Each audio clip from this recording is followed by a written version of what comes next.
자, 월요일 강의 시작하겠습니다. 안녕하세요. 자, 우리 같이 강의 계획서 함께 보실까요?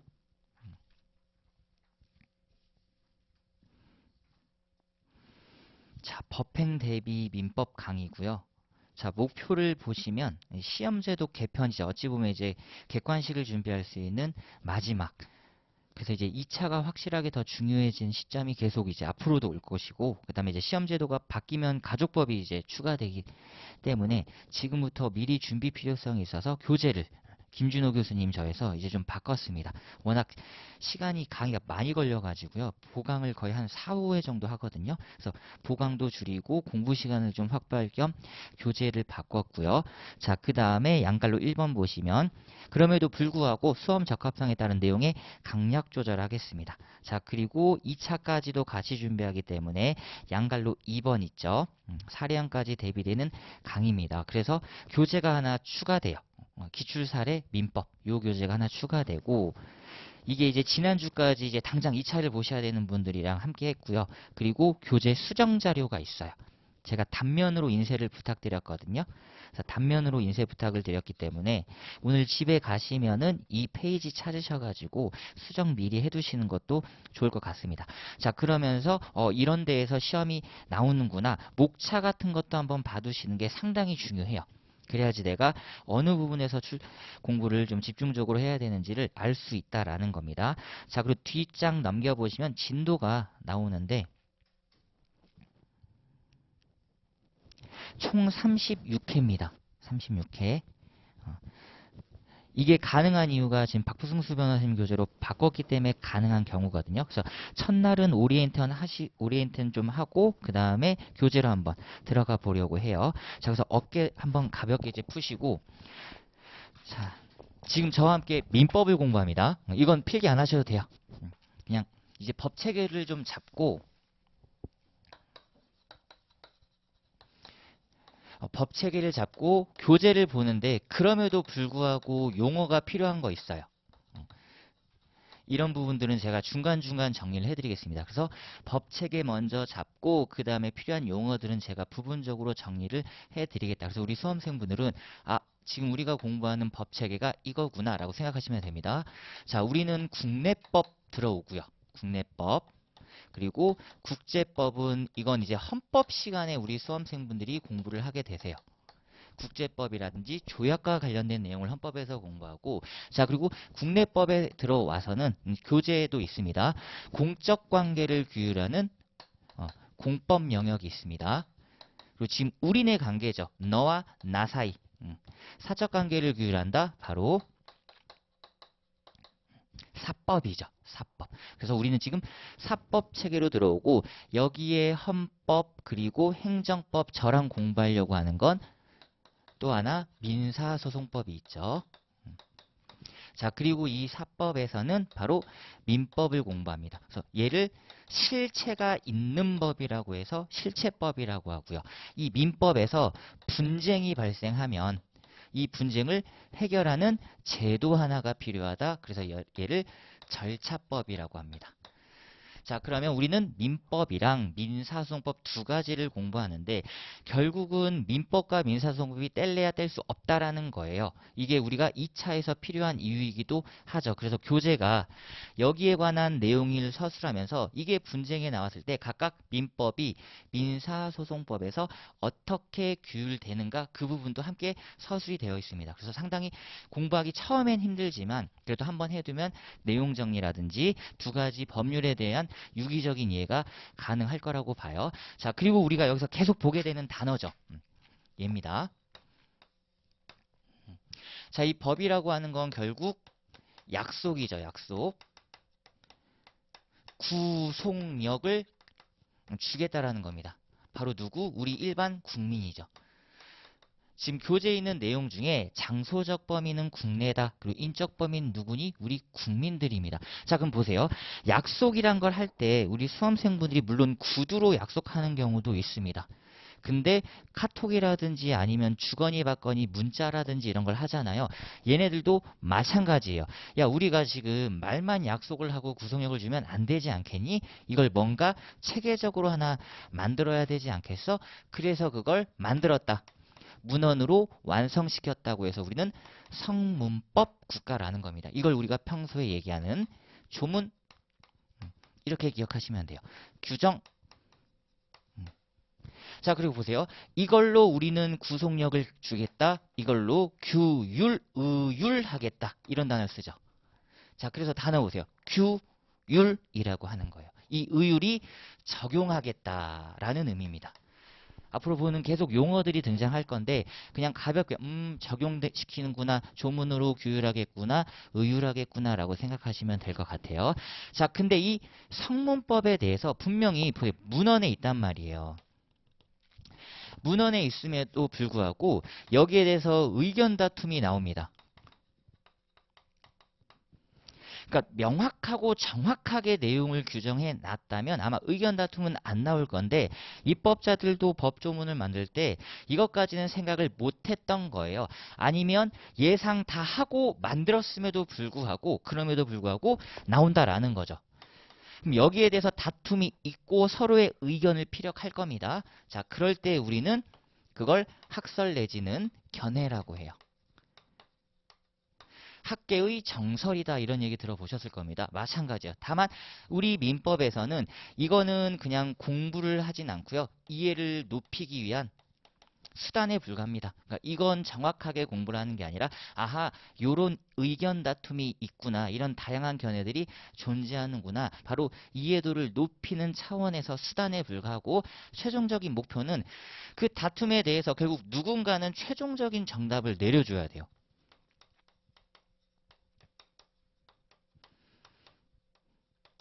야, 이거야 라고 하는 걸 얘기를 해줘야 되는데 그게 바로 우리는 대법원이라고 합니다. 헌법에서 공부를 하지만 우리는 대법원에서 판례를 내었다라고 했을 때 이걸 공부하는 거예요. 시험 문제는 견해가 대립할 경우, 다툼이 있을 경우 판례에 따름, 그러면 그 판례는 최종적으로 대법원입니다. 즉 신급 구조가 우리가 1심이라는 게 있고요. 법원. 그리고 2심이라는 게 있어요. 그러니까 여기까지 계속해서 다투고 왔다라는 겁니다. 이제 더 이상은 안 되는 거죠. 최종 신급인 대법원에서 최종 결론을 딱 내렸고 우리는 이걸 공부합니다. 자, 그럼 보세요. 첫 번째 학습하셔야 되는 것 당연하죠. 그리고 두 번째 학습하셔야 되는 거 여기 있죠. 자, 그럼 보세요. 우리는 조문부터 시작합니다. 저걸 분석할 수 있어야 돼요. 일단 조문에 규정된 단어, 용어 그거 하나하나를 머릿속에 이해를 해야 여기서 어떤 게 다툼이 나왔던 거지, 이 단어가 이 용어가 과연 우리에게 어색하게 들렸는가, 아니면 충분히 다른 해석이 가능하겠는가, 우리도 스스로 생각을 해보셔야 된다라는 겁니다. 예를 들면 이런 조문이 있어요.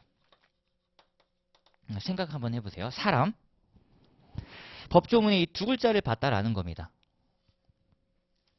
해석의 여지가 있나요? 이견 다툼이 있을 수 있을까요? 그쵸. 그러니까 이런 건 없어요.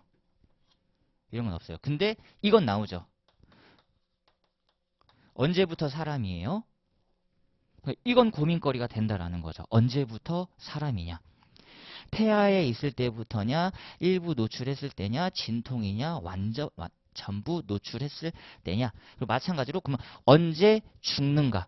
이런 것도 충분히 우리가 이견 다툼이 있을 수 있죠. 그러니까 그런 것들을 사실 명확하게 명문의 규정에 넣어두면 좋은데 그런 자잘한 것까지 규정하기에는 입법자들이 조문이 양이 방대해진다. 그래서 편의성 때문에 좀 줄인 것도 있습니다. 그리고 나서 해석론으로 넘겨버리는 거죠. 해석론으로. 그래서 첫 번째 조문, 두 번째 거기에 대한 대법원 견해, 이 두 가지를 포인트를 잘 맞춰주시고, 그리고 얘네들을 메꿔주는 걸 우리는 이론이라고 해요. 일반적인 내용, 그 조문을 해석해둔 내용이라고 하겠죠. 자, 그래서 얘가 세 번째입니다.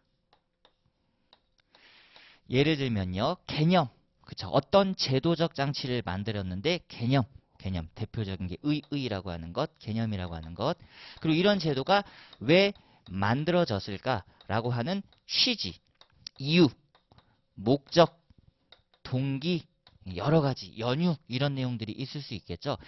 자, 그러면 민법이라는 제도를 정확하게 우리가 법을 그리고 정확하게 이해하기 위해서는 일단 개념 요소도 상당히 중요합니다. 지금 저와 함께 할 때 제가 제일 가장 강조하는 건 사실 이 부분이에요. 자, 어디서 문제가 된 거죠? 여기서 문제가 된 거죠. 그럼 대법원까지 올라왔는데 그럼 대법원 입장에서는 야, 이 제도가 가지고 있는 취지가 이래. 그러면 여기에 대해서 우린 당연히 이렇게 판결을 할 수밖에 없어. 즉 대법원 결정은 얘네들을 따라갈 수밖에 없다라는 겁니다. 법의 취지다. 예를 들면 지금 뉴스에 한참 나오고 있는 권한쟁의라는 게 있어요. 헌법재판소 입장에서는 너희들의 권한 침해를 우린 인정하겠다. 다만 그 권한 침해의 최종적인 결과물인 법률까지는 우리는 그걸 무효로 못 시키겠다 이래요. 이유가 뭘까요? 이거잖아요. 삼권분립이죠. 헌법재판소는 입법기관이 아니에요. 국회가 입법기관인 거지. 즉 우리는 권한 침해까지만 하는 게 취지다. 우리 헌법재판소의 존재 이의다. 의의다. 라고 얘기하는 거죠. 그러니까 법률의 유무효 여부는 니들이 다시 따져라. 위헌법률로 들어오던가 해라. 라는 겁니다. 자, 근데 국회의원은 정부기관은 이게 아니라는 거죠. 기본권 주체성이 아니라는 거죠. 말 그대로 기관에 불과하다라는 거지. 바로 취지가 중요한 이유라는 겁니다. 그래서 여기까지 내가 앞으로 민법 학습을 할 때 조금 더 수월하게 남들보다 좀 앞서가고 싶다. 당장 판례를 암기하고 당장 조문을 암기하는 거 중요하죠. 근데 그것보다 더 중요한 게 밑바탕, 베이스를 잘 깔아두시는 겁니다. 여기부터 시작하시는 거예요. 기초 단계죠. 아침에 일어나서 밥부터 먹을까? 씻는 것부터 먼저 할까? 차근차근 생각해 보시는 겁니다. 똑같아요. 그리고 여기 학원까지 오는 길에 비행기를 타고 오는 게 가장 빨랐을까? 버스를 타고 오는 게 가장 빨랐을까? 거기부터 차근차근 생각하듯이 우리 법학도 단계부터 밟아 나가는 겁니다. 그래서 여기까지 오리엔테이션을 가볍게 하도록 할게요. 용어는 계속해서 제가 설명을 드리겠습니다. 자, 그럼 지금 들어오는 건 이제 민법이라는 거고요. 민법. 자, 민법을 가장 먼저 공부하는 이유는 이게 바로 일반법입니다. 사실 제 개인적인 생각으로는 여길 먼저 하시는 게 맞아요. 왜냐? 헌법이라고 하는 곳에서는 두 가지를 얘기하고 있습니다. 국가와 국민을 얘기하고 있죠. 자, 근데 국가는 지금 말씀드렸다시피 깔끔하게 삼권분립제도로 끝내놨어요. 그쵸. 여기서부터 이제 제도라는 게 나오는 거죠. 제도, 입법제도, 의회제도, 뭐 선거제도 등등등 나오는 거고, 그렇다면 우리 국민들에게는 어떤 걸 주겠는가? 바로 기본적 권리라고 하는 거예요. 기본적 의무라고 하는 거예요. 그래서 기본권이란 걸 헌법에서 공부합니다. 자, 근데 헌법의 모든 내용을 담아둘 수 없잖아요. 삼권분립의 모든 내용을 헌법에 담아둘 수 없으니까 우리가 법체계에 이제 나옵니다. 다른 법에 구속력을 부여해 줄게라고 해서 법률. 첫 번째 대통령 있는 정부조직법, 두 번째 국회에 있는 국회법, 세 번째 그 다음에 관련돼서 법원과 관련된 법원 조직법 이런 걸 만들어 두고, 자, 그렇다면 우리 국민들의 기본적 권리와 기본적 의무 역시 헌법의 모든 내용을 담아둘 수 없으니까 다른 법에 강제를 해보자. 자, 보세요. 법체계 상위법, 최고법이라고 하죠. 그 다음에 하위법. 자, 일단 우리는 여기까지. 자, 보세요. 들어왔습니다. 법률이라고 하는 구속력 들어왔고, 여기서는 우리 이름을 이제 바꾸겠다. 국민들에게 법에 의해서 주어진 파워. 얘는요, 어디서 주어진 거예요? 헌법에서 주어진 파워죠. 그러니까 가장 최상위 규범인 거 맞고, 그 기본권을 토대로 우리는 권리라는 걸 가지고 있습니다. 자, 보세요. 우리 수험생분들이 왜 이 시험을 준비하실까? 차근차근 올라가 봤더니 헌법에 과연 그걸 나에게 보장해주고 있겠는가? 있죠. 기본권이라고 하는 일반적 행동자유권. 그리고 행복추구권. 맞아. 나는 행복을 추구할 권리가 있어. 그리고 그 행복 추구의 하나의 수단으로서 나는 공직에 진출하고 싶어. 공무 담임권. 그리고 그 공무원이라고 하는 직업을 가지고 싶어. 직업의 자유. 그쵸. 그리고 나서 여기 딱 들어옵니다. 그렇다면 어떤 게 필요해요? 자격시험과 관련돼서 고등고시와 관련해서 합격이란 게 필요하죠. 거기에 응시를 할 수 있다라는 겁니다. 그에 부합하는 의무도 존재하죠. 반드시 토익을 넘어서 올 것. 아니면 일정 정도 자격 요건을 갖출 것. 똑같다라는 겁니다. 그래서 법률에서 우리가 하는 건 뭐다? 바로 권리와 의무라는 겁니다. 이 일반적인 내용을 여기에 담고 있는 거예요. 민법이라는 곳에. 그래서 민법은 다양한 생활관계를 규율하는데 크게 보면 우린 두 가지입니다. 첫 번째, 자, 재산이죠. 재산관계. 역시 여기 있네요. 재산권. 자, 그럼 보세요. 재산권 관계를 규율하는 걸 민법으로 뒀으니까 민법에서는 요런 게 나오겠네요. 그쵸? 소유권이라고 하는 게 나옵니다. 그 반대 형상으로 꼭 재산만 다투느냐? 아니다. 우리는 더불어 사는 사회 아니냐. 국가가 만들어지고 국가보다 조금 적은 단체가 만들어진다. 부락이라든지 어떤 집단이 만들어지고 그리고 가족 단위 구성이 된다. 그럼 헌법에 있을까요? 있습니다. 혼인과 가족에 관한 기본권이 나와요. 거기서 일부 일처제 이런 내용들을 남녀 동등한 권리 이런 것들을 규율하고 있고 우리는 거기에 대해서 바로 신분관계라고 하는 민법에서 공부를 합니다. 그래서 여기가 재산법 관계고 여기가 신분법입니다. 근데 이 두 가지 내용을 따로따로 두기 그러니까 민법에 그냥 다 넣겠다라고 한 겁니다. 그럼 재산도요. 여러 가지가 있을 수 있어요. 내가 너에게 얘기할 수 있는 것 빚채자. 그쵸? 채권, 채무관계. 사람과 사람. 지금 저는 우리 수험생분들에게 강의를 해야 될 빚이 있는 거고요. 반대로 우리 수험생분들은 학원에 강의료를 내야 되는 빚이 있죠. 그 빚이 있는 만큼 어떤 권리도 주어집니다. 자, 그리고 두 번째가 바로 물건 관계예요. 물건에 관한 관계를 말하는 겁니다. 우리 수험생분이 지금 책을 사오셨죠? 내 겁니다. 소유권. 그리고 펜도 가지고 계시고 노트도 가지고 계시고 여러 가지 내용들 다 가지고 계세요. 그게 바로 물건에 관한 권리관계로서 물권관계입니다. 자, 그러면 우리가 공부하는 내용들은 지금 정해졌네요. 첫 번째, 두 번째, 그리고 마지막 세 번째. 자, 근데 이 모든 내용을 또 아우르는 게 필요하거든요. 바로 이 기본 베이스입니다. 그게 바로 민법 총칙이라고 하는 거예요. 그러니까 구성이 진짜 어렵습니다. 민법 총칙에 어떤 내용들이 다 포섭되어 있어요. 재산법 관계, 신분법 관계가 민법 총칙이라는 네 글자 안에 다 포섭되어 있기 때문에 처음 공부하실 때 좀 긴장을 조금 해주시는 게 필요하다. 지금 우리가 민법 총칙을 공부하지만 결국 뭘 다 본다? 얘도 보고, 얘도 보고, 얘도 봅니다. 그러고 나서 얘를 보고 나서 다시 이렇게 파생되는 거예요. 것이 쟁점을 보고 그에 따른 구체적인 쟁점으로 들어간다라는 겁니다. 그래서 여기가 중요하고요. 시험 문제도 많이 나오는 이유입니다. 자, 그래서 지금 이제 구조를 나누면 민법은 민법 총칙이라고 하는 부분 하나, 채권법이라고 하는 부분 둘, 물권법이라고 하는 부분 셋, 그리고 이를 합쳐서 재산법이라고 하고 그 외에 신분에 관한 관계 신분법이라고 합니다. 차근차근 저랑 함께 보게 되실 거예요. 그래서 교재 목차 좀 한번 같이 봐보실까요? 컨텐츠 보시면 제 1편 보시면 자, 민법 총칙입니다. 민법 총칙. 제 2장 보세요. 바로 법률관계라는 거 나오죠. 헌법관계 이런 표현 안 쓰잖아요.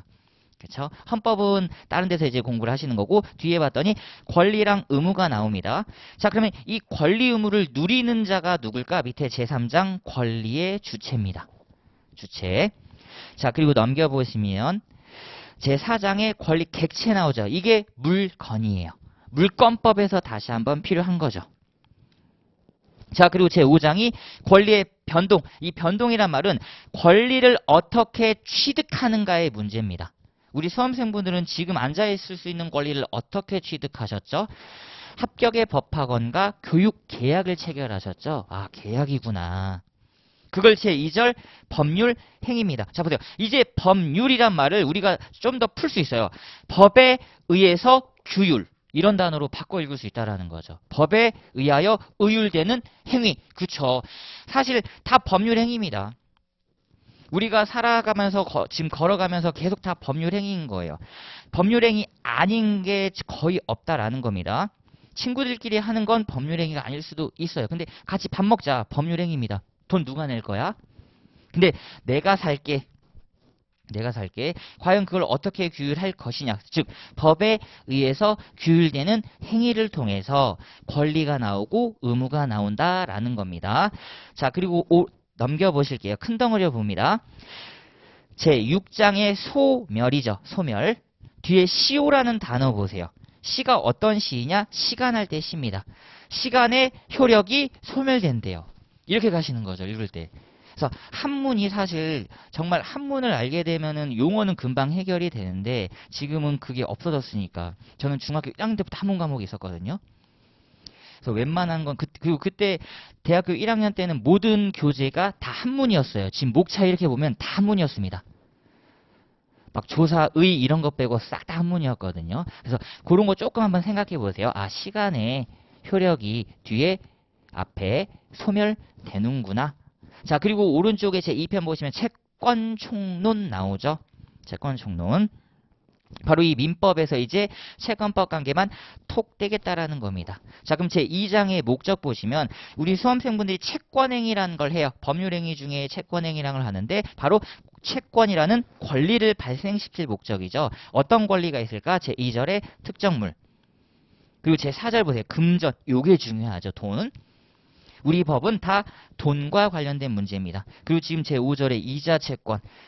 은행의 이율이 엄청나게 올라가고 있다라고 얘기를 하죠. 바로 그런 걸 얘기하는 거고. 자, 그리고 제 3장 그 채권의 효력 중에 제 3절 보시면 채무가 이행되지 않았다. 채무 불이행. 중현이가 오늘 귀찮아서 저 강의 안 할랍니다 라고 하는 순간 채무 불이행이 나옵니다.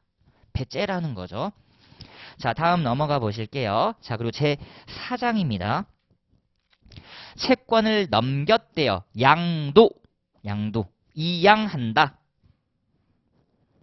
이양하고 매도한다. 양도. 그리고 인수는 가져온다. 아전인수할 때 끌어온다. 이렇게 생각하시면 돼요. 그거 내가 대신 갚을게. 인수. 이거 너 가져. 양도. 요것도 용어를 지금 미리 알아두시면 물건은 매도라는 단어로 많이 붙어 있고요. 물건 매매, 물건 매도. 근데 채권은 물건은 아니잖아요. 물건은 아니기 때문에 채권 매매라는 말도 물론 쓰긴 쓰지만 채권 양도라는 표현을 조금 더 많이 쓴다라는 겁니다. 자, 그리고 오른쪽에 제 5장 채권의 소멸 보시면 제 1절 가장 많이 들었던 표현이죠. 변제. 돈을 주고 받고 지급한다. 그리고 제 4절 보시면 상계입니다. 상계. 서로 상자, 계산할 계자. 퉁. 경계는 밑에 보시면 고치는 거, 바꾸는 거겠죠. 제6절 면제는 하지마. 제거입니다. 제거. 자, 그리고 넘겨보시면 제3편의 채권 강론이거든요. 여기가 계약이에요. 여기가 계약. 당연히 시험이 많이 나오는 구간이겠죠. 자, 그럼 보세요. 제1장. 내가 이제 법률행위라고 하는 것 중에 계약이구나. 내가 합격협박원이랑 계약을 체결했지. 그래서 제2절 보시면 계약의 성립. 그러니까 제3절 그 계약의 효력이 발생하죠. 자, 근데 오른쪽에 제4절 그 계약이 마음에 안 든대. 그래서 해소하고 제거하고 싶대. 해제. 해소하고 그만하고 싶대. 그칠지. 해지. 그리고 구체적인 매매계약 내용 들어가 보면 제1절 증여. 지금 우리 수험생분들이 그래도 가장 많이 하시는 거. 증여. 너 가져. 저는 조카들이 삼촌 용돈 줘. 이러면 제1절 증여를 하고 있는 거죠. 그래. 그리고 제2절 매매. 이제 앞으로 공부하시고 매매도 지금 가장 많이 하죠. 사실은 동산 매매 가장 많이 하고 계시잖아요. 동산. 책 가장 많이 하고 계시죠. 그러니까 당연히 A급 쟁점은 제2절 매매인 게 맞고요. 넘겨보시면 제6절 임대차. 그러니까 목차가 이미 얘기를 다 하고 있죠. 우리 수험생분들에게 목차가 얘기를 다 하고 있어요. 야, 나 봐봐. 매매 목차 되게 많잖아. 중요한 거 안 느껴져? 제6절 봐봐. 임대차.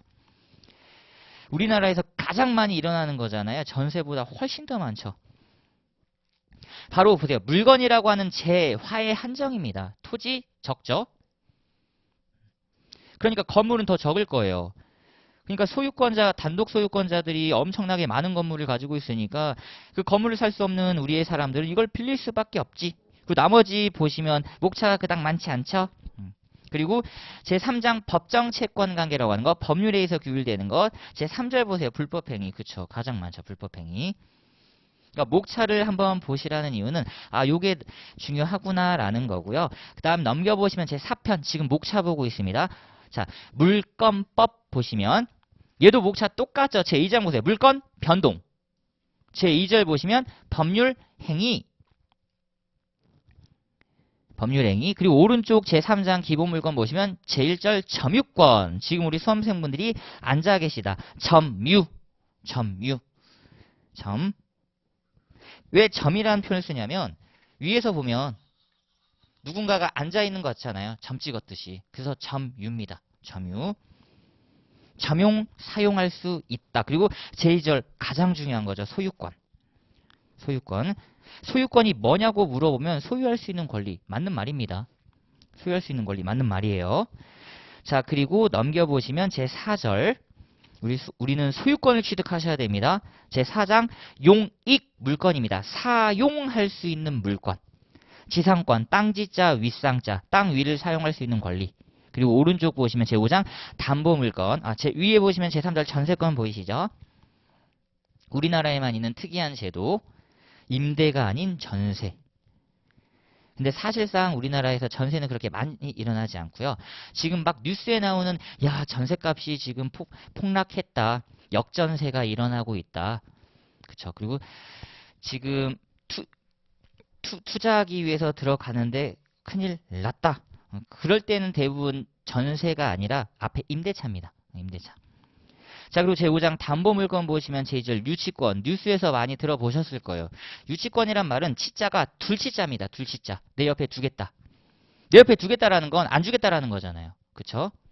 지금 우리 수험생분들이 가지고 있는 건 유치권이 아니라 점유권입니다. 소유권과 점유권. 굳이 유치권이란 걸 행사할 이유가 없죠. 왜냐? 소유권이 완벽하니까. 자, 그리고 제3절 질권 많이 들어보셨을 거예요. 전당포 아저씨. 급전이 필요해. 근데 내가 가지고 있는 귀중품 하나가 충분히 어느 정도의 가치를 할 것 같아요. 근데 지금 이제 전당포가 거의 없으니까. 자, 그리고 제4절 가장 많이 일어나는 거 저당권. 우리는 저당권자가 돼야지 저당권 설정자가 되셔선 안 될 겁니다. 나중에 우리 수험생분들이 어떤 물건을 부동산을 사려고 하는데 등기부를 열람해 봤더니요. 제3자 명의로 저당권 등기가 빡 되어 있대요. 사시면 안 되죠. 그리고 살려고 한다? 그럴 땐 민법 공부 많이 하셔야 됩니다. 야, 지금 네 부동산이 100억인데 50억 저당권 잡혔네? 50억 까고 산다잉? 이런 말을 쿨하게 해주시면 좋죠. 그럼 매도인이 움찔할 거야. 법 공부 좀 했군. 법 공부한 게 아니라 매도인이 알아서 그렇게 얘기를 해줘야죠. 자, 그 다음에 넘어가시면 우리 목차 좀 볼게요. 계속 제5편입니다. 가족법. 자, 크게 나눕니다. 그쵸? 혼인과 가족이라 그랬죠. 제1장 친족법. 보시면 제3절에 가족, 그리고 제4절에 혼인, 그 다음에 제5절에 아이와의 관계. 그쵸? 제4절까지가 부부관계, 제5절부터가 혼인관계. 자식, 자녀 관계. 그러면 부부와 혼인과 함께 어떤 권리 의무가 나온다고 할 때 넘겨보시면 제7절 부양.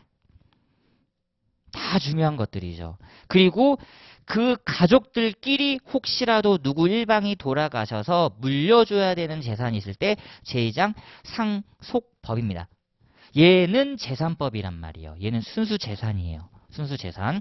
헌법재판소도 얘를 재산이라고 봐버립니다. 그러니까 이제 교수님들이 고민하시는 거야. 아니 지금 친족법과 상속법이 가족법이라고 하는 큰 범주 안에 들어와 있는데 제2장의 상속법을 봤더니 얘는 싹 다 재산만 돈만 얘기하고 있네. 그럼 얘는 재산법으로 빼야 되는 거 아니야? 일단 우리 입법자들은 이것도 함께 가족법으로 넣었다고 합니다. 자, 그래서 제2절 보세요. 상속인 가장 중요하잖아요. 상속인 아무나 못 되잖아. 그리고 제3절 보시면 상속의 효과죠. 부모님이 돌아가셨을 때 어떻게 되겠는가? 근데 부모님이 오른쪽 제4절 너희들끼리 재산을 분배하지 말고 내가 재산을 분배해 줄게 유언입니다. 유언. 이렇게가 가장 많이 일어나는 거죠. 그러니까 재산을 나눌 때 두 가지로 생각하시면 돼요. 상속인들끼리 나누느냐, 제4절 유언과 관련해서 돌아가신 분이 사전에 나눠주고 가느냐, 자식들끼리 싸우지 말라고요. 사실 유언 때문에 싸우는 일도 많고요. 그리고 나서 제5절 유류분이라고 하는 제도가 올라와 있고요. 자, 그 다음에 이제 제6편입니다. 이 교재를 가장 변경했을 때 고려한 특징 중에 하나죠. 제6편의 민사집행법. 자, 얘는 별표 3개를 해두세요. 법원 행시든 변호사 시험이든 무조건 출제됩니다. 민사집행법. 무조건 출제돼요. 근데 이게 이제 김준호 교수님은 흩어져 있는데 가장 필요한 것들만 지금 모아뒀죠. 제 1장 보세요. 전부 추심. 단어가 너무 어려워요. 단어가 너무 어렵습니다. 그래서 뒤에서 개념 정립을 하도록 할고요. 제 2장 가압류 가처분.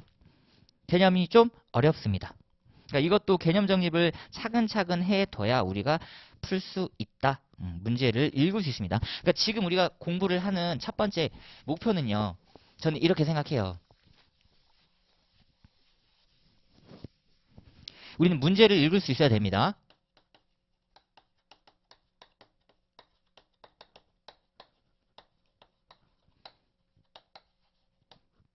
이 얘기는 즉슨 지금 나왔죠. 인물관계. 얘네가 주체예요. 아까 권리의 주체. 이 인물관계가 무엇에 대해서 이게 물건이에요. 땅이야? 건물이야? 아니면 분필이야? 아니면 마이크야? 무엇에 대해서? 그리고 어떤 권리? 이게 핵심이죠. 채권이야? 물건이야? 그래서 그게 뭐 어쨌다고. 다툼이 있다라는 거야? 없다라는 거야? 이게 바로 문제를 읽는다라는 겁니다. 누가 무엇에 대해서 왜? 뭐 때문에 싸우는 거야? 그러면 우리는 답을 하셔야 되죠. 이거 어떻게 해결하는데 이게 바로 대법원 판례라는 겁니다. 자, 그래서 지금 제가 말씀드릴 수 있는 게 법학의 최종 공부는 여기까지 오시는 거예요. 대법원 판례입니다. 대법원 판례. 그래서 모든 문제를 보면 다툼이 있는 경우 판례에 따름이라고 하는 이유이기도 하고요. 자, 그 다음에 두 번째가 문제를 읽을 수는 있어야 되는데, 자, 그리고 지금 여기 있는 내용이죠. 그걸 이해하실 수 있어야 됩니다. 이 이해는 뭐냐면 가장 중요한 거죠. 여러분들의 생각을 물어보는 게 아니라 출제자는 이렇게 대답을 해줬으면 좋겠어. 왜냐하면 내가 생각하는 대로 말을 하면 안 된단 말이야. 친구들끼리 대화할 때도 야 알았어. 네가 무슨 말 하려고 하는지 알았는데 내가 말한 거에 대해서 답을 해줘야 되지 않겠니? 나는 지금 그거 물어본 게 아니야. 그러니까 읽긴 읽었는데 의도를 잘못 파악했다라는 건 답을 잘못 찾아가고 있다라는 거죠. 그래서 첫 번째 문제를 읽을 수 있어야 된다. 이건 국어적인 문제입니다. 확실히. 그쵸? 아니 나 국어 잘하는데 그 의미가 아니라 용어, 단어, 바로 얘네들. 전 처음 공부할 때 인물은 동글뱅이를 쳤고요. 인물은. 그리고 무엇? 이거구나. 그리고 이거구나. 그래서 각각의 계속해서 도식화를 시켜가지고 아 얘랑 얘가 싸우고 여기에 대해서 이런 권리가 문제 되는구나. 그러면 우리가 나중에 얘를 공부하면요. 이렇게 갈 수가 있다라는 거예요. 어떤 의미냐? 얘를 읽는 순간 어떤 판례인지가 떠오른다라는 거죠. 그래서 얘가 중요하다라는 의미입니다. 그리고 이해를 해서 출제자의 의도를 파악한 다음에 원하는 답을 하자. 질문 한번 해볼까요?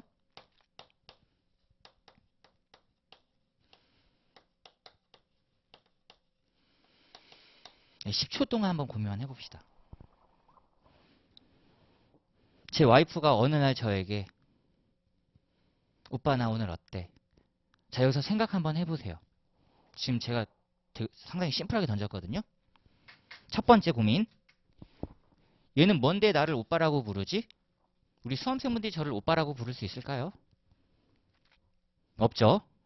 그러니까 여기서부터 얘가 나오잖아. 인물관계도. 아 우리는 순전히 재산관계일까? 아니면 신분관계일까? 재산 관계여도 오빠라는 말을 할 수 있어요. 그쵸? 근데 우리가 예상할 수 있지. 아하, 욕을 가능성도 있겠구나. 벌써 하나 나왔습니다. 그리고 납니다. 나. 저라고도 안 하네? 오빠 차 오늘 어때요? 존대도 안 하네? 나라고 하네? 그러니까 신분관계가 바로 나옵니다. 아, 얘네 둘 사이에 무슨 관계가 있구나. 그리고 요 단어가 가장 중요하죠. 오늘. 출제자는 오늘만 물어봤어요. 근데 가끔 가다가 오늘 좋네. 한마디 더 하시는 분들 계시죠. 어제보단 훨씬 낫다. 하시면 안 돼. 오늘 물어봤잖아요. 어제보다 나은데? 그럼 어제가 걸리잖아. 어제. 그럼 어제는 어떻길래 라는 대답이 또 나온단 말이에요. 관건은 여기입니다. 이 어때라는 의미가 두 가지죠. 외형일까요? 아니면 내심. 외모를 물어보는 걸까? 아니면 심성이라고 할까요? 심성? 근데 예견이 되죠. 이건 아닐 거잖아요. 이건 아닐 거잖아. 자, 그럼 이제 왔다. 여기서 끝낼 거. 어때라는 의미가 포괄적이니까 맞습니다. 머리부터 발끝까지 가시는 거예요. 김종국 노래처럼 머리부터 발끝까지 사랑스럽다고 얘기 끝내주시면 돼요. 그건 추가 기재입니다. 그러면 당연히 만점이 나오겠죠. 얘를 물어봤는지 몰라요. 자, 근데 질문이 이렇게 나와요.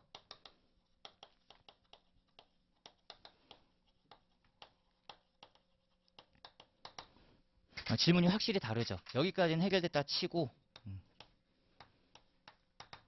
보세요. 얘만 얘기하면 돼요. 얘만.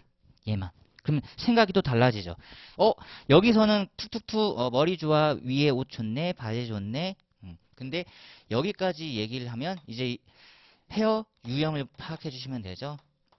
펌했어? 스트레이트 파마했네, 단발했네, 똑단발했네. 바로 욕을 얘기해 주는 겁니다. 그리고 또 어때로 넘어가면 돼요. 그럼 어때가 줄어들잖아요. 이거 물어보는 거잖아. 얘만 얘기하면 되잖아요. 반대로 되죠. 그러면 얘는 어때가 외형인 거죠. 오빠 나 오늘 머리 어때? 너 머리 나빠. 이거 아니잖아. 누가 봐도 안단 말이에요. 바로 이런 걸 파악하시라는 겁니다.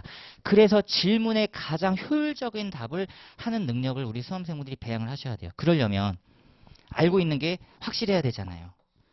알고 있는 게 확실하지 않을 때 다른 말들을 많이 하죠.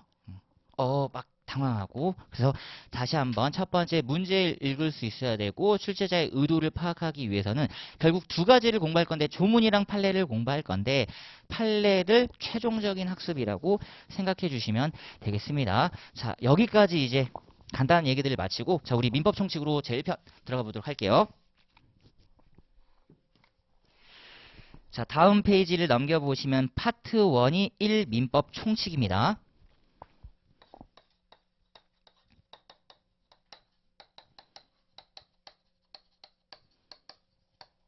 자, 객관식 8문제 나오고요. 주관식은 무조건 한 문제 출제가 됩니다. 2차에서는 결국 어떻다?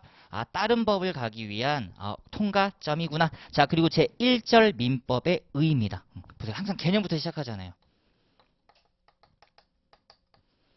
그리고 제2절 한번 봐보실까요? 이름.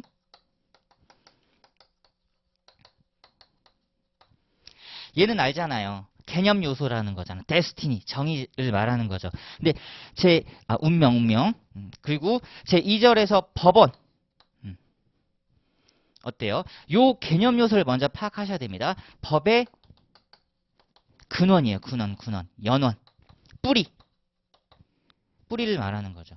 법의 뿌리. 자, 차근차근 한번 보도록 하겠습니다. 자, 제1절 민법의 의의 박스 1번의 의미입니다. 자, 동그라미 1번. 인간으로서의 생활을 규율하는 언더라인 잘 되어 있죠. 사법. 뒤에 보세요. 국민으로서의 생활을 규율하는 공법과 다르다. 보세요. 국민, 인간. 달리 쓰고 있어요. 단어를 달리 쓰고 있다라는 겁니다. 그러니까 국민 개념이 조금 더 큰 개념이란 말이죠. 국민 개념. 우리 민법에서는 사람 개념을 쓰는 거고요. 헌법에서 국민 개념을 쓰는 거예요. 뒤에 동그라미 2번. 인간 사람이기만 하면 누구에게나 일반적으로 적용되는 일반사법이다. 근데 그 일반인 중에 가로 열고 닫은 부분 상인. 바로 이 상인만을 적용 대상으로 하시는 것 상법이라고 하죠. 바로 장사하시는 분들입니다. 장사하시는 분들, 상인. 이게 이제 법원행시 등기직 분들 변호사 시험 상법 영역이고요. 자, 그리고 동그라미 3번. 이 개념 요소가 중요하죠. 권리와 의무에 언더라인을 추가할게요. 자, 권리 의무의 발생 변경 소멸을 규율하는 자, 실체법이며 가로 열고 닫은 부분. 실체법상 의무 위반, 이게 바로 다툼이라고 하는 표현. 의무 위반 등이 있는 경우에는 일정 절차를 규율하는 절차법과 다르다. 절차법 밑에 민사소송법 이렇게 써두시면 됩니다. 민사소송법. 자, 그럼 이제 개념 파생되는 거 보세요. 실체법이란 과연 어떤 걸 의미하느냐? 로마자 2번입니다. 실질적 의미의 민법은 일반 사법으로서 실체법을 의미한다죠. 의미. 오탈자 수정 부탁드리고요.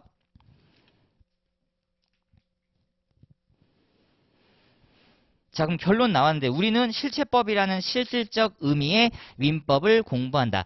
여기에는 민법전뿐만 아니라 민법의 부속 법률, 추가되는 법률, 실질은 민법에 속하면서도 특별법의 형식을 취하고 있는 뒤에 보시면 부동산 실명법, 주임법, 가담법.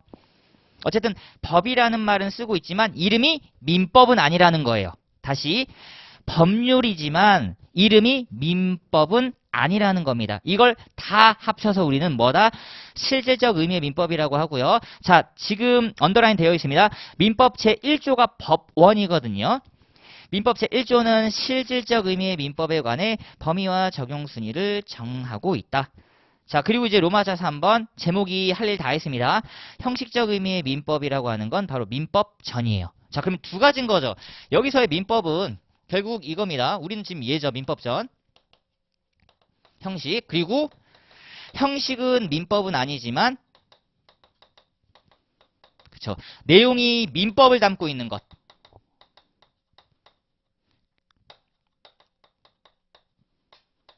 이게 바로 실질적 의미의 민법이라고 합니다. 자, 모든 법을 공부할 때 개념 요소는 두 가지로 시작해요. 야, 형식이 뭐야? 민법. 그럼 형식적 의미의 민법. 근데 형식이 민법이라는 체계를 가지고 있지 않지만 얘가 민법적 내용을 담고 있어.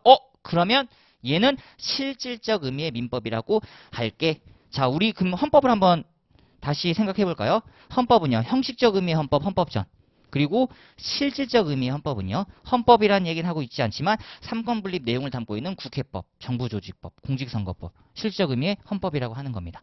우리는 당연히 얘를 조문 우선하고요. 그리고 그 외 얘네들을 공부하죠. 그리고 얘네들이 바로 얘네가 된다라는 겁니다.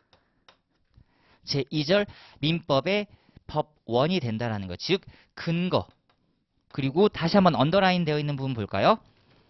범위와 적용 순위입니다. 자, 범위와 적용 순위에 다시 한번 추가 언더라인 할게요. 진하게 보셔야 되는 부분. 로마자 2번, 세 번째 줄 범위와 적용 순위입니다. 특히 적용 순위에 포커스를 두시면 돼요. 범위와 적용 순위입니다. 이걸 우리가 이제 한번 보기 시작할까요? 자, 밑에 이제 민법의 법원으로 가볼게요. 자, 법원의 개념 가볍게 보세요. 법원이란 법의 연원을 의미하는 것으로서 법을 인식할 수 있는 법에 보세요. 존재 형식에 포커스가 있죠. 형식. 이게 민법전이라는 형식으로 존재하느냐 아니면 민법전이 아닌 다른 형태로 존재하느냐. 그랬더니 2번에 제1조 시작합니다.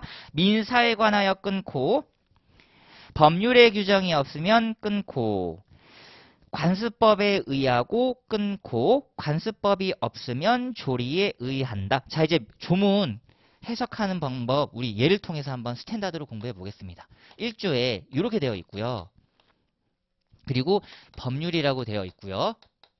그리고 없으면 관습법 이렇게 되어 있습니다. 그리고 얘도 없으면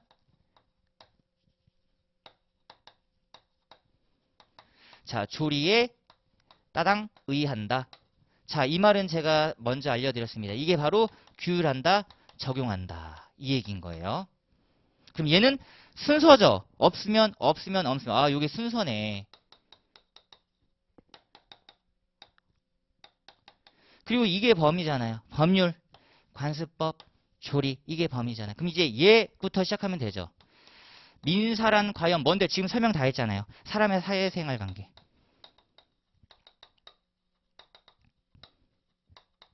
그걸 규율하고 적용하는 범위이자 순서. 다시 한번 보세요. 지금 저처럼 이렇게 말을 만들어내는 능력. 이게 이해하고 읽을 수 있다라는 겁니다. 민사라고 하는 사람의 사회생활 관계를 규율할 건데 뭘로? 법률로. 뭘로? 관습법으로. 뭘로? 조리로. 근데 그거 어떤 순서로? 법률 1번 타자. 없으면 2번 타자 관습법. 없으면 마지막 3번 타자 조리입니다. 그러니까 우리는 당연히 얘네 둘이 가장 최우선 순위입니다. 얘가 성문법인 거죠. 근데 생각해보세요. 입법자들이 진짜 완벽하지 않아. 내가 모든 내용들을 지금 법조문에 담고 싶었는데 펑크가 난 겁니다. 그럴 수 있죠. 우리가 다음날 여행 가기로 해서 그 전날 열심히 케이스를 딱 짐을 쌌는데 막상 도착하니까 가장 중요한 거 이거 안 가져왔네? 그러면 거기서 사야 되잖아요. 그쵸? 얘는 눈에 안 보인단 말이에요. 성문화가 안 돼 있어요. 이걸 두고 불문법이라고 합니다. 자, 그럼 생각해 보세요. 우리나라처럼 성문의 규정을 가지고 있는 대한민국 국가에서 과연 불문의 법률을 만들어서 어떤 사건에 적용시킬 수 있겠는가? 의문이 들잖아요. 얘는 법적 안정성에 해친단 말이야. 우리 수험생분들이 당연히 이렇게 생각할 거라고 해서 들어왔는데 갑자기 야 미안한데 그 법이 없어. 그러니까 내가 알아서 할게 라고 하면 얘는 좀 불안합니다. 안정성에 해치는 거죠. 바로 법이 가지고 있는 아까 제가 말씀드렸던 약속. 아니 법이 없으면 그러면 적용을 안 시켜야 되잖아 했더니 두 번째 약속을 걸어놨어요. 혹시 그럴까봐. 그러니까 우리는 관습법에 적용이 들어온다고 했을 때도 어떻다? 약속을 받아들여야 된다라는 겁니다. 자 볼게요. 자, 민법은 제1조에서 법원으로 인정되는 범위와 적용 순서, 사실 적용 순서가 더 중요하고요. 구체적으로는 민사관계법원은 법률관습법 조리 세 가지에 한정되며, 자, 동그라미 2번. 민법 제1조의 법률은 앞에서 봤죠. 자, 성문법 추가 언더라인 합니다. 즉, 제정법을 말하므로 국회에서 제정한 법률은 물론이고, 뒤에 하위 법규범 추가 언더라인 할게요. 즉 가로 열고 닫은 부분 우리 요거 하나 들어갑니다. 명령 언더라인. 나머지 뒤는 읽어보세요. 이게 대표적인 거죠. 법률의 형식이 아니잖아요. 근데 민사의 내용을 담고 있대요. 그러면 법원이 된다라는 겁니다. 제가 명령까지만 언더라인 한 이유는 명령은 행정법에서도 보게 될 단어. 근데 대통령의 긴급이라든지 뒤에 조례, 규칙은 헌법적입니다. 헌법에서 보게 될 내용. 자, 뒤에 이제 또 마저 읽어볼게요. 헌법에 의해 체결 공포된 조약이나 일반적으로 승인된 국제법규 등 민사에 관한 것이면 민법의 법원이 된다. 다만 가로 열고 닫은 부분 별표 한 개 넣어드립니다. 민법 185조예요. 여기도 관습법이란 말이 들어오는 구간이거든요. 자, 여기서의 법률은 형식적 의미의 법률만을 의미하고 명령이나 규칙은 포함되지 않음에 주의할 것. 물권법정주의에서의 법률은 조금 더 엄격한 개념입니다. 여긴 넓은 개념. 왜? 1조니까. 내가 가장 상위니까. 근데 185조는 엄격 형식입니다. 여기 들어가시면 안 되고. 자, 그 다음에 동그라미 3번 최종 결론 먼저 나왔습니다. 관습법은 법률이 없을 때만 보충적으로 적용된다. 보충적 언더라인. 조리는 관습법마저 없을 경우에 최우적으로 적용된다. 최우적 언더라인. 같은 말입니다. 보충적, 최우적. 판례가 열후적이란 단어도 써요. 열후. 뒤로 밀렸다 이런 느낌이죠. 그래서 즉 제1조는 민사에 관하여 법률, 관습법, 조리의 순으로 적용됨을 규정하고 있다. 다만 동그라미 4번 예외입니다. 이건 이제 상법적 영역이니까 복습하실 때 읽어보시고. 자, 이제 밑에 보세요. 로마자 2번. 이제 종류를 봐야죠. 종류라기보다는 범위라고 바꿔 읽으셔도 되잖아요. 그죠? 법원의 범위 및 적용 순서 이제 이렇게 바꿔 읽으셔도 되는 거고요. 자, 1번 법률은 개념 정립을 다 해놨으니까 더 이상 이제 교재도 설명을 안 하고 있고, 자, 2번의 관습법 여기부터가 우리가 이제 첫 번째 쟁점으로 들어갑니다. 법률은 어떻게든 인터넷 사이트를 뒤져보면 나온단 말이에요. 근데 얘는 지금 불문이잖아요. 없는 거잖아. 그래서 교수님들이 첫 번째 쟁점으로 내시는 관습법입니다. 객관식용 이라고 생각해 주시면 좋을 것 같아요. 자, 왜냐? 자, 의 보세요. 관습법. 로마자 1번에 사회에 거듭된 관행, 거듭된 관행, 거듭된까지 언더라인을 추가 부탁드립니다. 반복성이라고 하죠. 자, 그리고 로마자 2번과 로마자 3번 이 두 문장 한번 찬찬히 읽어보실까요? 이것만 보세요. 뒤에 또 나오니까.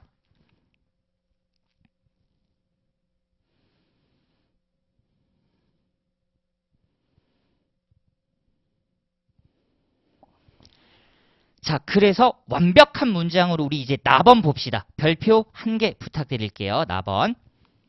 자, 들어가 봅니다. 관습법으로 성립되기 위해서는 관행이 존재할 것 끊고요. 여기까지는 봤으니까 자, 지금부터 중요한 거. 그 관행이 법적 확신을 취득할 것, 법적 확신. 관행이 헌법을 최상위 규범으로 하는 전체 법 질서에 반하지 아니하는 것. 너무 당연한 말을 하고 있잖아요. 헌법이 최상위 규범이니까 헌법에 저촉돼서는 안 돼. 그리고 표현 보세요. 정당성과 합리성. 단어를 다 썼습니다. 전체 법 질서에 반하지 아니하는 것, 적법성. 뒤에 정당성과 합리성, 정당성. 이게 지금 바로 법이 가지고 있어야 되는 요소인 거죠. 법에 위반되지 않아야 되는 적법성과 바로 국민들의 신뢰, 믿음, 법적 확신, 정당성입니다. 뗄래야 뗄 수 없는 관계죠. 민주주의 정당성, 법치주의 적법성 이런 거예요. 아하, 얘는 진짜 어떻다?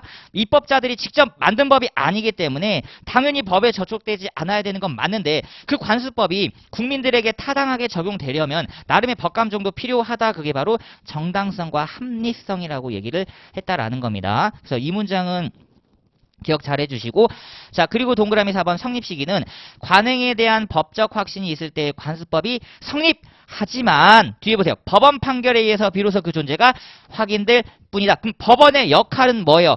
확인해 주는 역할에 불과하다예요.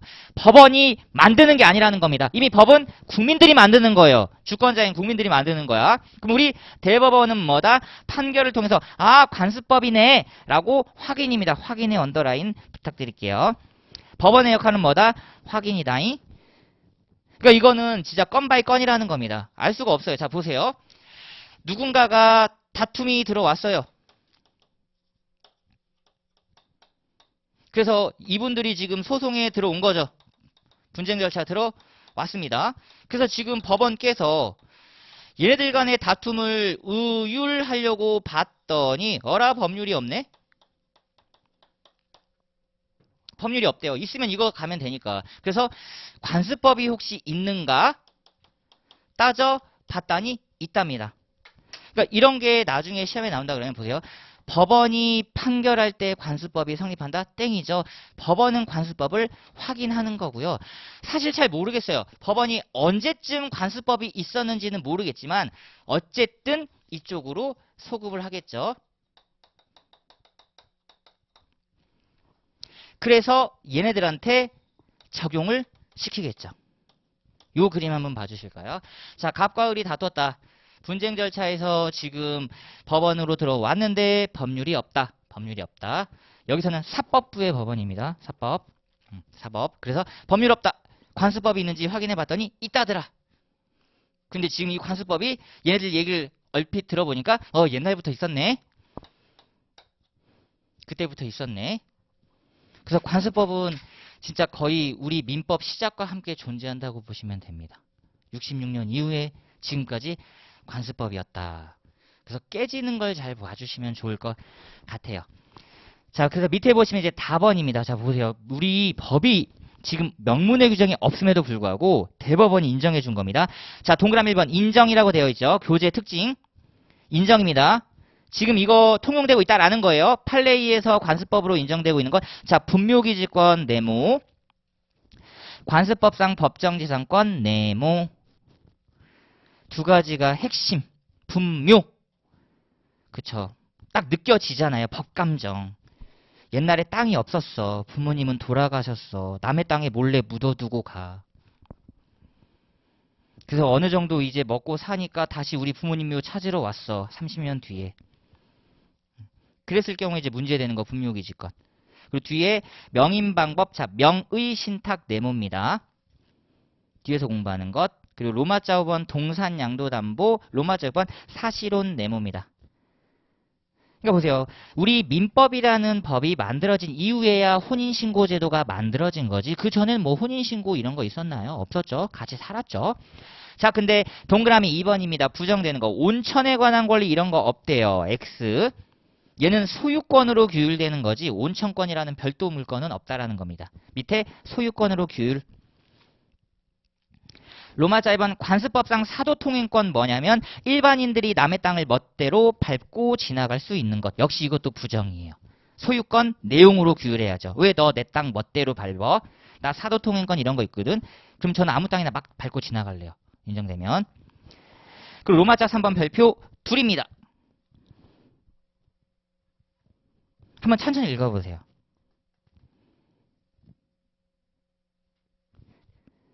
부동산은 등기를 하지 않고는 소유권이란 걸 절대 안 줍니다.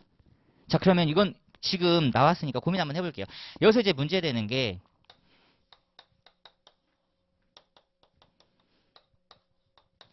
자, 갑이 건물을 가지고 있는데 이거 지금 현재 미등기입니다. 왜 등기를 못했을까요? 행정법에서도 공부하기 때문에 미리 알려드릴게요. 허가를 못 받으셨으니까. 그러면 이분이 건축신고를 안 하셨다라는 거예요. 안 해도 됩니다. 그러니까 대장이 안 나왔겠죠? 대장이라고 하는 것. 자, 근데 갑자기 급전이 필요해서 을한테 팔아요. 자, 우리 수험생분들이 이분 해보세요. 등기부를 열람해 보겠죠. 근데 등기부가 없어요. 가봐. 그거 네 거인 거 어떻게 증명할 거야? 이분이 뚝딱뚝딱 지었대요. 그것까지 확인됐어. 그래도 이분이 꾸역꾸역 이걸 사겠다? 그럼 이 사람이 되겠다라는 겁니다.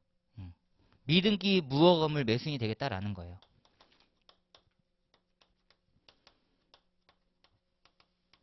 (5억이라고) 해볼까요? 5억. 을이 갑한테 5억을 줬단 말이에요. 근데 이분은 소유권을 취득 못해요. 이런 일들이 비일비재하다라는 겁니다. 이런 일들이. 갑한테 5억을 다 줬지만 소유권 취득은 못하는 이상한 사태. 갑자기 땅 주인이 나타나. 알고 봤더니 땅 주인이 얘가 아니래요. 얘래. 깜짝 놀란 거죠? 보세요. 을 입장에서는 갑땅, 갑건물이라고 생각해서 갑건물을 샀는데 알고 봤더니 병땅이었어요. 일 때문에 그렇습니다. 얘는 어떻게 돼야 돼요? 너 내 땅에서 뭐해? 건물 때려 부셔 이러는 거죠. 얘 때문에 그렇습니다. 밑에 하나만 쓸까요? 건물 철거에서 문제됨. 딱 이렇게만 써두세요. 걔 때문에 그래요. 우리 수험생분들이 만약에 을이라 그러면 여기서 진짜 슬픈 겁니다. 5억 날렸죠. 건물 때려 부셔야죠. 5억 날리고 건물 부시고. 그러니까 미치는 거죠. 따라서 제가 로마자 3번에는 별표 2개를 드린 이유고 우리 뒤에서 가장 많이 볼 거고요. 자, 반갈로 2번. 자, 또 용어 나왔습니다. 직권으로 조사한다라는 것은 어떤 의미냐? 법원이 알아서 판단하겠다라는 겁니다. 자, 읽어볼게요. 법령과 같은 효력을 갖는 관습법은 당사자의 주장 증명을 기다림이 없이 끊고, 즉 당사자가 굳이 얘기하지 않아도, 소송에서 말하지 않아도 법원이 직권으로 이를 고려해야 된다. 법원이 알아서 해야 된다. 법원의 역할이라는 겁니다. 역할. 왜냐하면 법원이기 때문에 그래요. 법원이기 때문에. 자, 다시 한번. 직권조사사항이란 뭐다? 법원이 알아서 하기. 그럼 반대로 당사자가 하는 건요. 네 글자. 변론주의라고 합니다. 변론주의. 변론. 변명할 때 그 변이고요. 론은 논하다. 우리가 변론한다, 진술한다 그런 개념이라고 보시면 될 것 같아요. 일단 개념 요소 2가지 다시 한번 나왔습니다. 소송에서 각자의 역할이 있는데 법원은 내가 알아서 할게 직권, 당사자는 야 나도 말할 기회를 줘 변론. 이렇게 나눠진다고 생각하시면 될 것 같아요. 자, 그 다음에 넘겨보시면 이제 반갈로 3번 이미 결론 내려왔습니다. 성문법에 대한 관습법의 효력은 옆에다 그냥 빠빵 쓸까요? 땡땡 보충효. 보충효. 자, 문제점은 저랑 같이 읽어볼게요. 관습법이 성문법과 대등한 효력을 가지겠는가? 아니다. 성문법의 규정이 없는 사항의 하나를 보충한 효력만 가지는지 여부가 문제되지만 판례는 최종 결론 보충효로 떨어졌다. 표현 어떤 거 썼는지 한번 볼까요? 관습법의 성문법에 대한 보충적 성격에 비추어 가정의례 준칙과 배치되는 관습법의 효력을 부인했고 제1조의 규정에 비추어 관습법은 뭐다? 성문법이 없는 경우에만 보충적으로 적용된다. 어떤 의미인지 아시겠죠? 성문법이 없는 경우에만. 성문법이 있으면 관습법이 나올 여지는 없죠, 사실은. 자, 그러면 라번입니다. 별표 2개 들어가 있는 이유가 뭘까요? 관습법의 효력이 왜 상실됐을까요? 앞에 요건 불비죠. 옆에다 쓸까요? 땅땅. 요건 불비. 그럼 앞으로 가셔서 요건 불비 한 번만 다시 봐주세요. 요건만.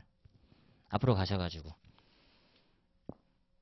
제가 가장 중요한 거 2가지라 그랬죠. 법적 확신, 헌법 최상위 규범, 법질서, 정당성, 합리성. 그런 거 무너지면 관습법 아니라는 겁니다. 그럼 다시 6페이지 돌아오셔서요.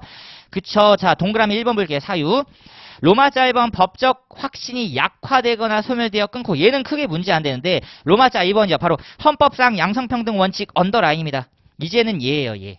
그간의 가부장적 시대를 끝내고 이제는 남녀 평등의 시대가 도래됐다. 근데 그간 민법에서 가지고 있던 모든 제도들이 남성 우월적인 남성의 편향된 시각이 너무 많았다. 우리가 그거 하나씩 다 깨겠다. 그러려면 법적 근거가 있어야 되잖아요. 헌법을 봤더니 평등권이라는 게 있대요. 헌법 11조입니다. 11조. 거기에 싹 다 위반됐다라고 하는 거죠. 그래서 효력 상실을 인정한 예로서 로마자 1번의 상속 회복 청구권입니다. 눈으로 보세요. 뒤에 다시 봅니다. 제정민법이 시행되기 전에 존재하던 상속 회복 청구권은 상속권의 침해를 안 때로부터 6년, 개시된 때로부터 20년이 경과하면 소멸한다는 내용은 보세요. 이제 재산권이라고 하는 헌법적 권리 나왔죠. 평등의 원칙 하나, 자 재산권 언더라인 하나. 얘는 우리가 가족법에서 다시 볼 거고요. 자, 로마자 2번은 별표 1개. 직접 한번 읽어보세요. 종중 구성원.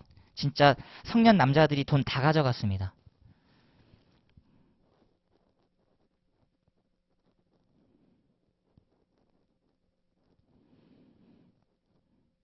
이게 가로 열고 닫은 부분 보면요. 뒤에 전이라고 되어 있죠. 이제 요것도 표현할게요. 전. 이거는 전원 합의체라고 합니다. 대법원이 결론을 그냥 내린 게 아니라 전원 모여서 합의를 봤다라는 거예요.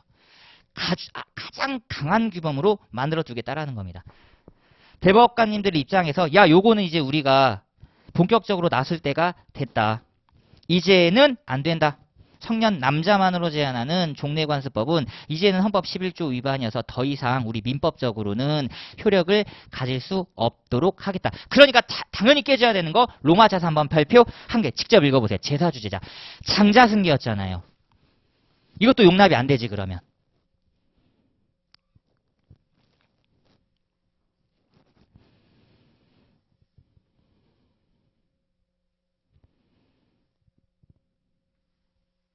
이것도 가로 열고 닫은 부분 전 이렇게 써져 있죠.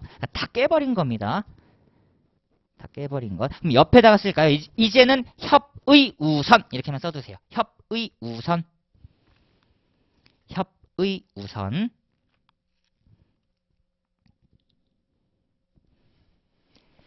자, 그리고 반갈로 1번 관습법의 효력이 상실된 경우에 그럼 과연 소급효가 있겠는가? 동그라미 1번 원칙은 소급효가 없죠. 소급이란 말은 뒤로 거슬러 올라가기. 뒤로 거슬러 올라가서 적용시킬 것이냐? 아니다. 근데 우리에게 중요한 건 동그라미 2번이죠. 당해 사건 네모입니다. 여기엔 당연히 소급 적용되는 거 맞죠? 당해 사건. 당해 사건. 자, 요거 칠판 한번 보세요. 안 지우고 있었던 이유네. 어때요? 관습법이 여기서 확인됐습니다. 거슬러 올라가야죠. 있던 때로. 그래서 당해 사건에 적용시켜야죠. 맞죠? 이게 소급 적용입니다. 당해 사건, 소급적용. 당연한 얘기를 하고 있어요. 당해 사건은 무조건 구제가 되고, 자, 그 다음에 반갈로 3번 조리에 의해서 보충해 봅시다. 자, 관습법의 효력이 상실되면 조리에 의하니까 판례는 종중의 구성원은 남녀 구별 없이 성년이 되면 구성원이 된다고 보는 것이 조리에 합당하다. 조리 네모입니다. 조리 네모.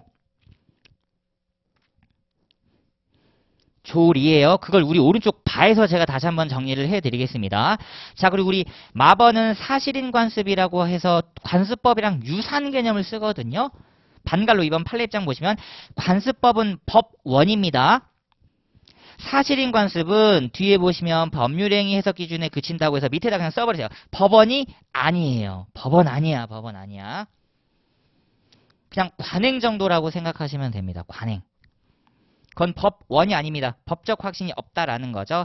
자, 그래서 오른쪽 반글에서 한번 양자의 비교 한번 보시고 밑에 우리 목차로 먼저 또 끝내고 위에 밥원 볼게요. 3번 조리 동그라미 법원 동그라미라는 겁니다. 조문이 여기까지 있었죠.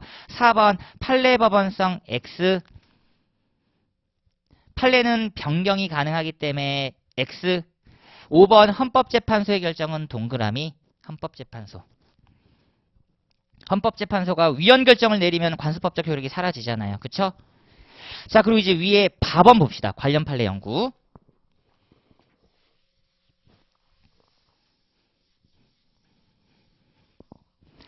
자, 읽어봅니다. 종중 구성원의 자격을 성년 남자만으로 제한하는 종래의 관습적 효력 상실 여부와 성년 여성들에게도 보상금 지급 청구가 과연 가능하냐? 자, 사실관계.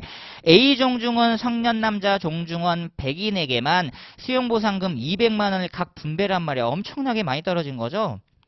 결의했다. 그런데 종중의 성년 여자 50명도 자신들 역시 A종중 종원작을 간다고 주장하며 A종중을 상대로 각 200만 원의 지급을 구하는 청구서를 제기했다라는 겁니다. 자, 보세요. 그러면 어떤 게 확인돼야 돼요?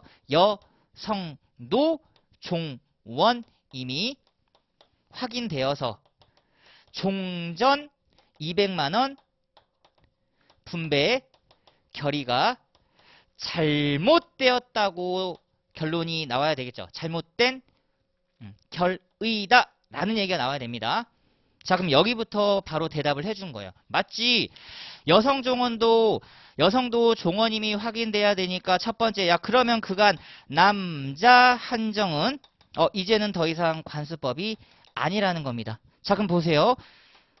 그럼 여성은 종원 맞아?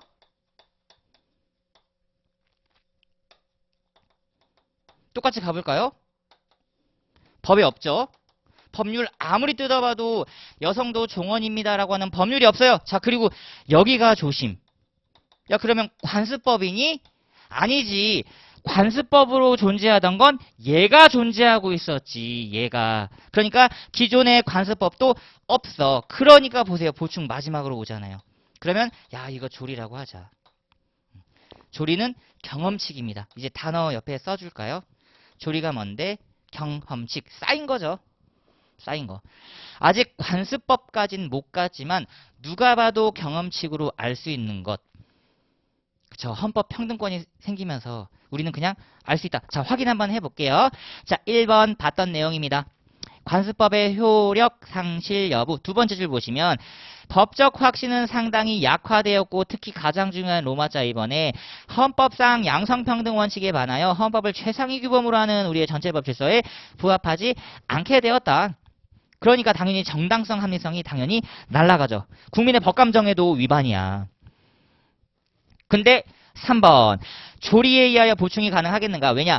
종중의 구성원은 성별의 구별 없이 성년 남녀. 자, 성년 남녀의 네모입니다.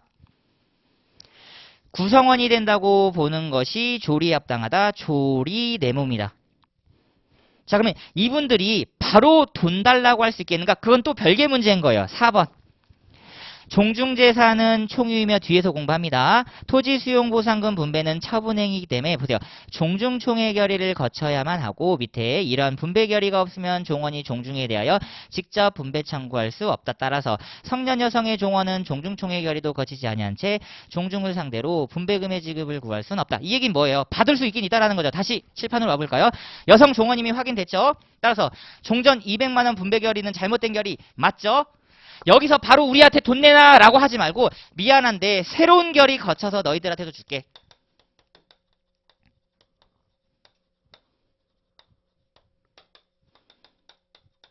요 표현 한 번만 써주세요.